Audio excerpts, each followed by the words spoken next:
Radio صدائے حریت جموں کشمیر سے سنیے تازہ ترین خبریں۔ جموں میں بھارتی فوجیوں نے ضلع کشتواڑ کے علاقے مروا سے 5 نوجوانوں غلام حسن، محمد یاسین، ذاکر حسین، محمد اقبال اور بشیر احمد کو گھر گھر تلاشی کی کارروائی کے دوران گرفتار کیا۔ سری نگر، بڈگام، گاندربل، کپواڑہ، بارہمولہ، بانڈی پورہ، اسلام آباد، پلوامہ، شوپیاں، کلگام، رام بن، کشتواڑ، ڈوڈا، راجوری اور پونچھ اضلاع کے علاقوں میں قابض بھارتی فورسز کی طرف سے محاصرے اور تلاشی کی کارروائیاں جاری ہیں، جبکہ 213 روز سے جاری بھارتی فوجی محاصرے اور انٹرنیٹ کی بندش کے باعث مقبوضہ علاقے سے خبروں کے حصول میں مشکلات کا سامنا ہے۔ قابض انتظامیہ نے لوگوں کو سوشل میڈیا تک رسائی روکنے کے لیے وی پی این پر بندشیں لگا دی ہیں اور نوجوانوں کو جھوٹے مقدمات کے تحت گرفتار کیا جا رہا ہے۔ ادھر ضلع کپواڑہ کے علاقے میں قائم بھارتی سینٹرل ریزرو پولیس فورس کے ایک کیمپ میں آتش زدگی کے باعث ایک اہلکار جھلس گیا، جبکہ 3 بیرکوں اور 2 گاڑیوں کو نقصان پہنچا۔ او آئی سی کے سیکرٹری جنرل کے خصوصی نمائندے کی سربراہی میں 6 رکنی وفد بھارت کی جانب سے کی جانے والی سیز فائر کی خلاف ورزیوں اور بھارتی مظالم کی صورتحال جاننے کے لیے آج آزاد کشمیر کا دورہ کر رہا ہے۔ کانگریس کے رہنما غلام نبی آزاد نے کہا ہے کہ بھارتیہ جنتا پارٹی کے رہنما جھوٹ بولنے میں ماہر ہیں۔ جموں کشمیر میں اس وقت بھی انٹرنیٹ پر پابندی ہے۔ کشمیر میں حالات معمول پر آنے کا دعویٰ کیا جا رہا ہے، لیکن لوگ جیلوں اور گھروں میں نظر بند ہیں۔ علاقوں، جگہوں اور تاریخی عمارات کا نام تبدیل کرنا لوگوں کے جذبات مجروح کرنے کے مترادف ہے۔ اس کے ساتھ ہی خبریں ختم ہوئیں۔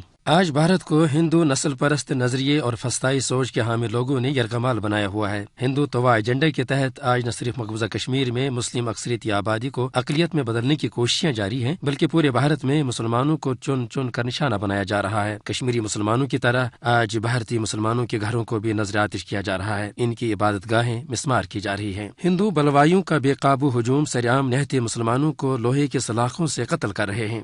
ہر بار ایک کے بعد ایک، کبھی روڈ، کبھی ڈنڈا، مطلب اتنا تھا کہ میں بتا نہیں سکتا۔ جو لوگوں نے مجھے دیکھ لیا، بھیڑ نے جو پتھراؤ کر رہی تھی، تو اس نے کیا کہتے ہیں، اتنے میں سب نے مجھے شکار کی طرح جھپٹ لیا، تو اس سے ایسے ہی کر رہا تھا، اتنے میں روڈ پڑی میرے سر پہ اور خون بہت نکلا، اتنے میں ایک روڈ، پھر دوسری روڈ، مطلب اتنا پڑا کہ میں گھٹنوں کے بل نیچے بیٹھتا چلا گیا، مجھے ہوش آواز کو۔ پھر ایک تلوار ماری کسی نے، تو وہ تلوار جو تھی ڈائریکٹ میرے سر پہ نہ لگ کے سائڈ سے لگی۔ نعرے بازی کر رہے تھے وہ، جے شری رام، مارو ملا کو، مارو ملا کو۔ اس کے بعد بے ہوشی سی ہو گئی، کے بعد ہاسپٹل میں ہوش آیا کہ وہی ہاسپٹل میں کوئی میرے پاس نہیں ہے جی، اور میرے سر کی کچھ کریے، میں بہت درد ہے۔ تو ڈاکٹر کو میں دیکھ رہا تھا، تو وہ میری بات مطلب اتنی نہیں سن پا رہے تھے کہ ایک اور پیشنٹ تھے، ان کے ہاتھ دونوں جیسے ایسے کٹے ہوئے تھے ہو رہے تھے کہ وہ کہہ رہے تھے کاٹیں گے، ہاتھ کاٹنے پڑیں گے، اس طرح کی وہ باتیں کر رہے تھے۔